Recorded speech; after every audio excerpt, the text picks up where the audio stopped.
Ipopost ko to na umamin siya always safe. Ipopost ko to. Talo ka.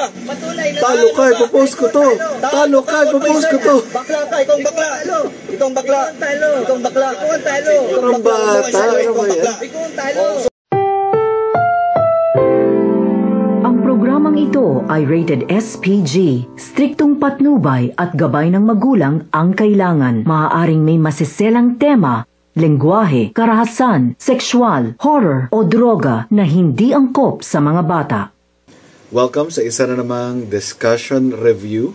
Ito po ay continuation pa rin ng discussion ni James and ni Jared. So sa una kong video na ni-review ko sa kanila, di ba nagmumurahan lang sila, and then nagkita pala talaga sila. So itong si Jared nagsinungaling pala, wala pala siya sa Visayas. So nagkita sila, and masyado mahaba yung video. So dito na ako sa may bandang dulo. Sige, panoorin natin. James, si Kuya? GM. Kuya GM, saksi mo naman si Jared kanina. Jared, patuloy siya. Usap kami. So ngayon, nabasa natin yung Isaiah na always safe. No? Always safe. So, ano ibig sabihin ng always safe? Ano ibig sabihin ng always safe? Save us. What does that mean, always save us?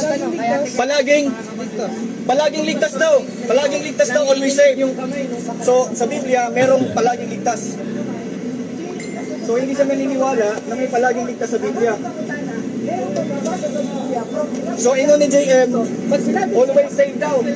Sinabi ni JM kanina, always safe. Nabasa natin na merong always safe, umamin. Umamin siya na may always safe. Umamin siya na may always safe. Ikaw ang bakla. Ikaw ang bakla.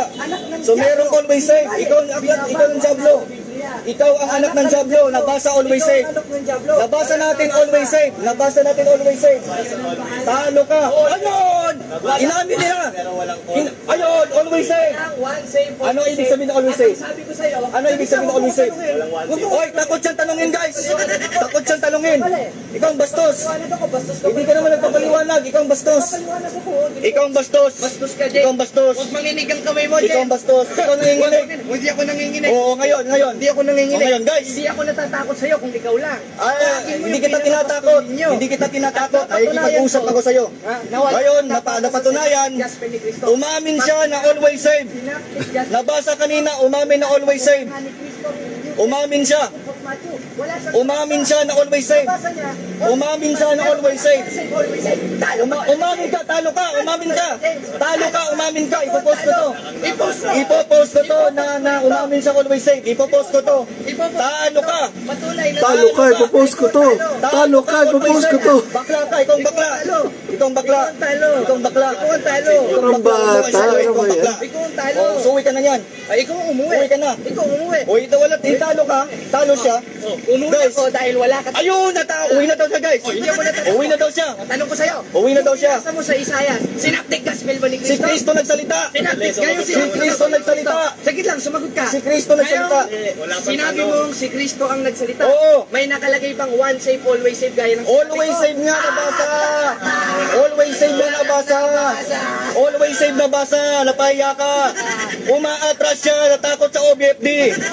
Natakot sa OBFD. na sinabi ni Kristo. Umamin ng always save. Umamin ng always save.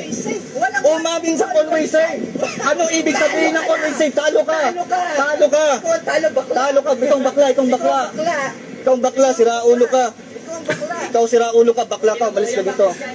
Oh, ikaw na nang insulto. Ikaw na nang insulto. Ikaw na nang insulto. Siya una nang insulto. Butata. Butata. Butata. Butata. In Jesus' name. Butata. Ikaw ang bakla. Butata. Always save. Butata. Always save. Nabasa natin. Always save daw. Umamin siya. Pahiya ka ngayon. Pahiya ka ngayon. O, nabasa, always save. Nakakaya itong katoliko nyo, nabutata, natalo kay Bro James. Panalo si Bro James. Panalo si Bro James. Talo. Talo, umamin na always save. Talo sa baptist. Baptis na katapat. Kayo na bahala. Baptis Kayo na bahala. katapat sa Tingnan career mo. ito. Career Tingnan mo. ending na to. Tingnan mo, Matthew. Ako nag-end ng career. Ako nag-end ng career sa Katoliko nyo. Talo. Boxing Talo. lang? Ha. May pa-end ng career. Talo. Boxing lang, may pa-end ng career. Kayo ng mga nanonood, let me know your thoughts, no? If ito ba ay display ng Christ-like or God-glorifying discourse? And I think you already know the answer, no?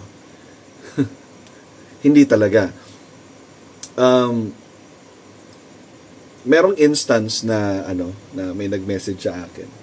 Isang pastor, and may mga question siya. Meron siyang gustong pag-usapan, discourse. Gusto niya na magkaroon kami ng discourse. Hindi naman moderated, pero at least on a dinner. In-invite niya kami. Well, of course, tinreat niya kami ng dinner and sa Burger King yun. Apakasarap, promise. And thank you so much, Pastor, sa pag-invite sa amin doon. And alam mo yun, dahil ang goal namin is to glorify God, never kaming umabot sa ganitong klase ng discussion. Iniiwasan namin na mag-talk over each other. Kapag meron kami mga pinipress na points, willing kami to really argue our points strongly. We strongly disagree with each other then. We don't hold back sa aming mga words for as long as wala kami mga ad hominems na binibitawan. And I think after nung discussion na yon, 3 kami by the way, ay di pala, 5 kami by the way. Nag-enjoy kami, nag-glorify namin si Lord. Of course, nag-pray kami.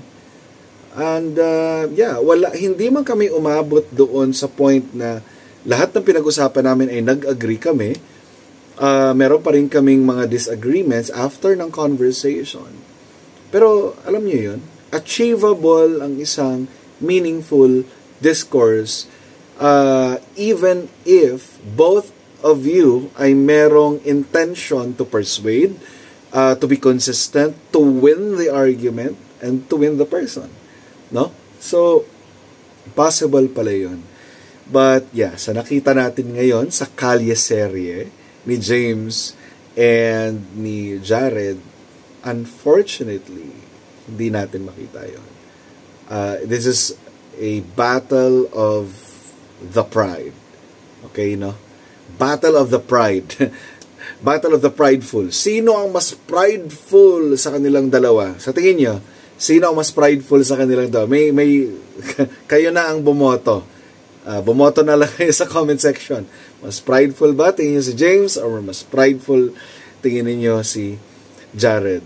Pareho silang prideful. Ang hirap ma-quantify nung kanilang level of pride na dinidisplay dito. But walang humility to listen, willingness to listen and learn, graciously hear the other side and then let them speak, and then tsaka magbigay ng response, meaningful response. So walang ganon. Hindi ito God-glorifying, and sa mga nanonood, bakit ko ito ginagawa? Dahil ini-expose ko ito na ito ay hindi isang uri ng Christian discourse. So kung may nanonood nito, ito po ay hindi isang uri ng Christian discourse. This is baloney. Ito ay nonsense. Ito ay waste of time. Nag-meet pa sila, tapos ganun lang yung ginawa nila. They were not able to sharpen each other's iron. Nandun lang sila para magpataasan sila ng pride. So, that's what happens when your goal is not really to glorify God. So, meron akong article regarding winning and being right, while it is not inherently wrong to win an argument and be right, kasi yun yung starting point mo, proximate starting point mo. You want to win the argument, and of course, dahil you think you are right, so you want to be right. Hindi yun divorce sa intention of glorifying God. And kung tayo ay nagnanais na pumasok sa ganitong klase ng